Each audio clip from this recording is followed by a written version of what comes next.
Leave it to me! Don't even think about this percent deficit!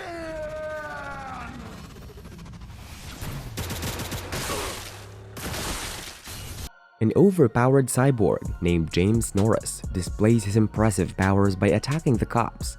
The troops try shooting at him, but it's of no use, as the cyberpunk is too powerful for them. He unleashes his super speed to take down multiple opponents at the same time, but then the MaxTac forces arrive and dominate him. Suddenly, our hero David Martinez wakes up and we realize that this was simply a virtual reality game. He meets his mom Gloria and asks her not to stress over her job, but she simply sends him to school, after which she gets a call from her colleague Maine. Now David is suddenly alerted when he notices a mystery girl named Lucy, but she vanishes when he tries to find her. During a digital class, David tries chatting with his friend using an altered headset, but this causes the system to crash due to a virus. He is reprimanded by his principal in front of Gloria, but she promises to make up for David's mess. Now the mother and son have an emotional argument, but they get caught in the middle of an encounter, and it leads to an unfortunate accident. David and Gloria barely survive the crash and are neglected by the medical team because they are not policyholders. Gloria is brought to a stable condition later on, but David needs to clear the bills within 3 days. Our hero tries to come up with a way to get the cash, but is confronted and abused by Katsuo Tanaka. David gets triggered and attacks the bully, but Katsuo is equipped with a chrome chip that makes him overpower our hero. After David takes a beating, things take a turn for the worst when Gloria abruptly passes away due to sudden complications. Now that he's at his wit's end, David decides to go to Doc and demands him to add his mother's Sandevistan chrome to his body. After a brief argument, Doc agrees to do so, and David goes through a painful surgery. Now that he's boosted, he confronts Katsuo and challenges him to another battle. This time, he dominates with ease, but then Katsuo's father is alerted about this. He gets interested once he learns about the Sandy Chrome, so he asks his men to summon the boy. Later, David notices Lucy again, and she tries to steal his chip, but he manages to stop her in the middle of her trap. They get into a brief confrontation, but she decides to take him into her guidance as he has a strong Sandy suit. Now Lucy and David begin their pickpocketing mission and land a great haul. But David passes out as he has not taken any precautions against his new chrome. He is taken to Doc for another operation, but is warned against overdoing his powers, as he might become a cyber psycho. After this, Lucy takes David home for a drink and teases him for a bit. She learns that David wants to become a cyberpunk edge runner, so they bond over their dreams. Then Lucy takes David to a virtual zone, where he takes him to the moon and says that she's always wanted to come here. Unfortunately, this was just a trap to lure David to Maine, who actually owns his Sandy Chrome. This leads to an ugly confrontation, where our hero gets beaten up. Now Maine and his team try to figure out what to do with their prisoner, as it will be very difficult to extract the chrome suit. They mention Gloria, so David reveals to them that she is dead. He offers to pay Maine back by working for his team, and it leads to a brief argument, as the cyberpunks refuse to believe that he can control the chrome with ease. Our hero shows off his skills, and it surprises Maine, so he accepts David, and then Lucy places a tracker chip on him for safekeeping. Later, David is awarded a scholarship into the academy, thanks to Mr. Tanaka. However, he must also apologize for his recent actions, so he just cuts the call and goes on his first mission for Maine. He meets Kiwi, Dorio, and Pillar, after which he is briefed on a bodyguard named Maxim, who is a fan of a boxer named the Butcher. We see the overpowered boxer dominate her opponent, but is abruptly beaten thanks to a sneaky upgrade. Maxim gets upset and goes to a bar where he is distracted by a girl named Rebecca, while David and Lucy get to work on extracting information from his limousine. However, they are caught and Maxim comes shooting at them, so David acts fast and drives the limousine away. Our heroes are suddenly attacked by tiger claws as Maxim puts a bounty out on them, and then they get stuck in a traffic jam. That's when David activates his powers and takes the car to the other lane to make an escape after a tense chase. However, he and Lucy are attacked at the rendezvous point and a battle ensues. The couple struggles to hold off their enemies, but Maine comes to the rescue and totally demolishes the tiger claws. The boss man is impressed with David's performance, so he gives him some immunodepressants and suggests using his money for more implants. Suddenly, Main's employer Faraday shows up and argues with him over the deliverables of this job, which is to catch Mr. Tanaka. Then David receives another call from the principal, but says that he won't apologize anymore as he has found a new family. He volunteers to carry out some missions himself, so he delivers some cyber hands to Pillar, who is also shown to be Rebecca's brother. Now he meets Lucy, who wants to give him a makeover so that he can look more like a punk. She starts to train him while he also continues to work other missions for Main. The boss hints that David should flirt with Lucy, but he acts shy around her. Our heroes settle well into the cyberpunk team, as we see him helping Rebecca out of a tricky situation in one of their missions. Even Lucy gets impressed by the progress David is making as an edge runner, and she grows closer to him. After getting enough money, he starts getting more implants and boosts his stats. However, one day, Pillar tries to mess with a homeless man and gets killed instantly because he is a cyber psycho. Main saves David from a bullet, and then Rebecca attacks the overpowered madman. David manages to land a blow on him as well, but Lucy gets injured and the monster reawakens. Main manages to take down the cyber psycho, and then the gang begins their cleanup. David takes Lucy home when she recovers, and then they gaze upon the moon in a romantic scene. Here, David promises to fulfill her dream, so Lucy kisses him. Now that Pillar is dead, Main offers his cyber hands to David, but he refuses them as he is in a good mood. Main guesses that our hero got some action, but he acts shy, and then Kiwi comes to them, asking for a way to catch Tanaka. So Main decides to catch the creep and sets the plan in motion. David tries to keep Jimmy distracted while Main sneaks up on him, but he detects their presence and unleashes an EMP attack to knock everyone down. Lucy and the others rescue Main, but learn that David has been kidnapped. She immediately sets out to find her boyfriend, who has woken up around some dead bodies. As he tries to make sense of the situation, he is attacked by cops and unleashes a barrage of attacks on them.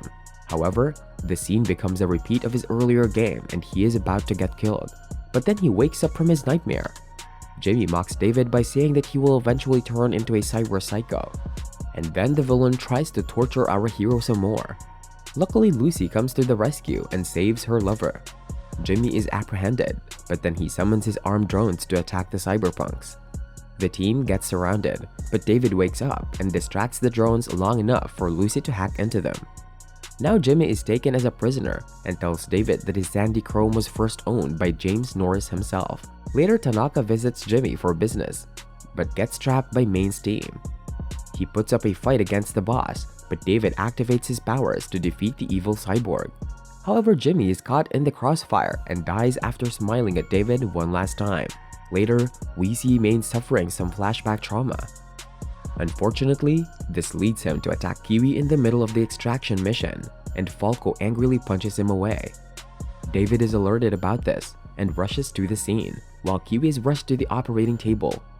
Dorio and Lucy tell him about Main suffering from cyber psychosis, so he tries to offer support, but he gets threatened and sent away. Lucy wants to continue with Tanaka's extraction, but Dorio is against it. Despite this, she gets her approval from David and proceeds with a plan.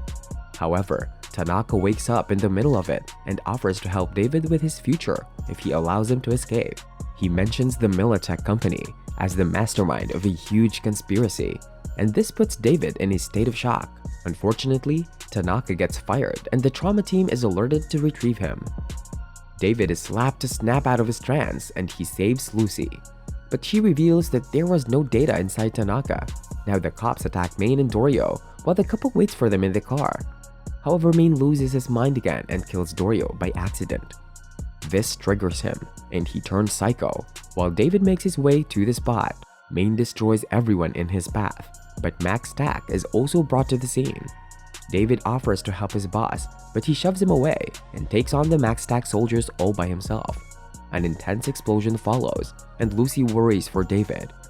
After a few moments, he manages to return to his girlfriend, but only with Main's arm.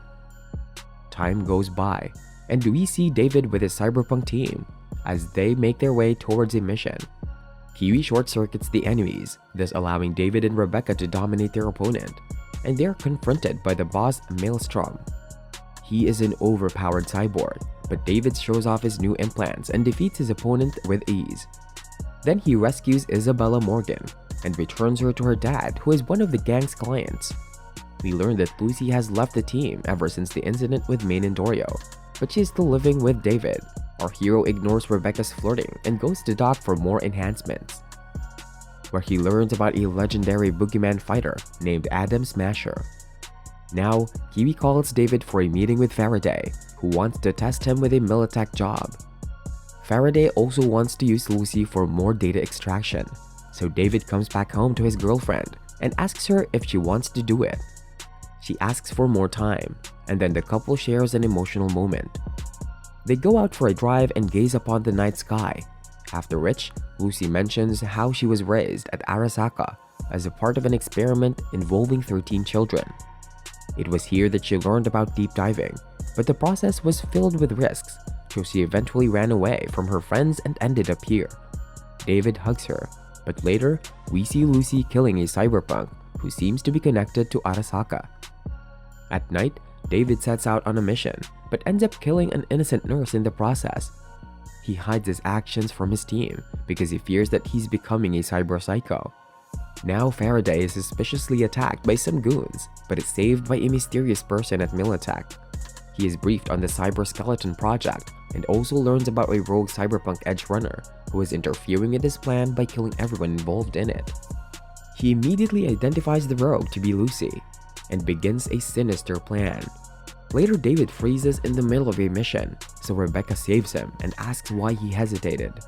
However, he keeps shut as he doesn't want to expose his mental state.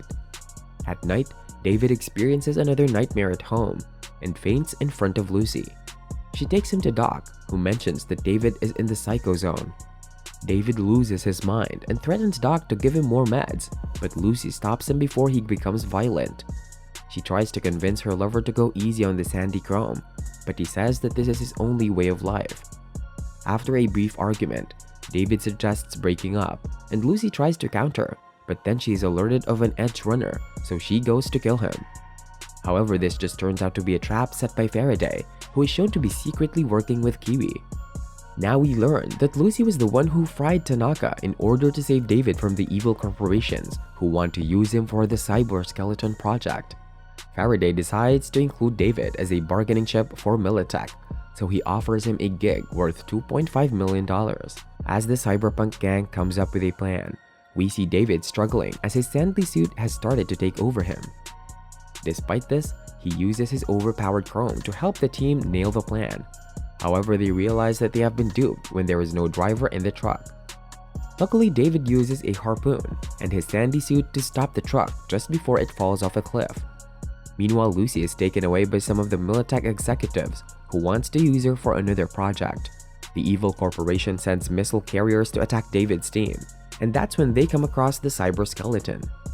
Now Faraday uses Lucy to tell David to fuse with the Cyber Skeleton, and he agrees to do it despite Rebecca's hesitation. However, Kiwi double-crosses Falco by shooting him, and then Lucy frees herself from her kidnappers. She tries to warn David against the Cyber Skeleton, but Faraday traps her and instructs our hero to carry on with the process.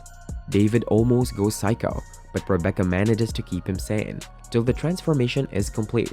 David proceeds to destroy the entire Militech army with an intense barrage of attacks, and nothing seems to hurt him. He almost goes psycho again, but the meds bring him back to his senses. Now the team decides to go for Faraday and save Lucy. They are attacked as they make their way forward, but cannot use David as he needs more time to recover.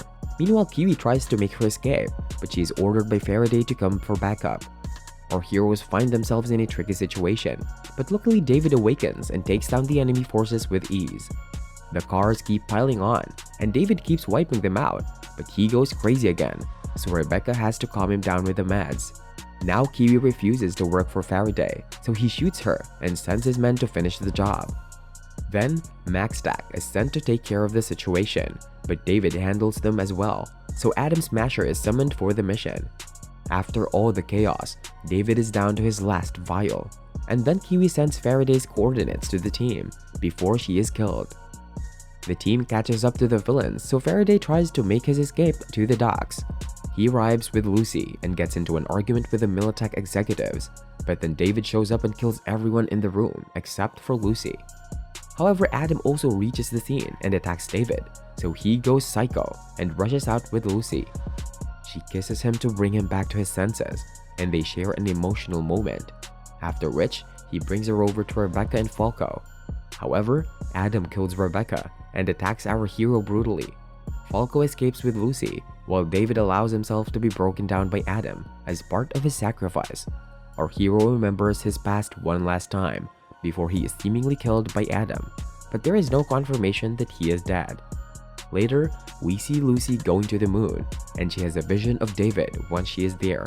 And that's the end of the show. Like, share, and subscribe if you want more content like this. Hit the bell icon for regular updates too. I'll see you later.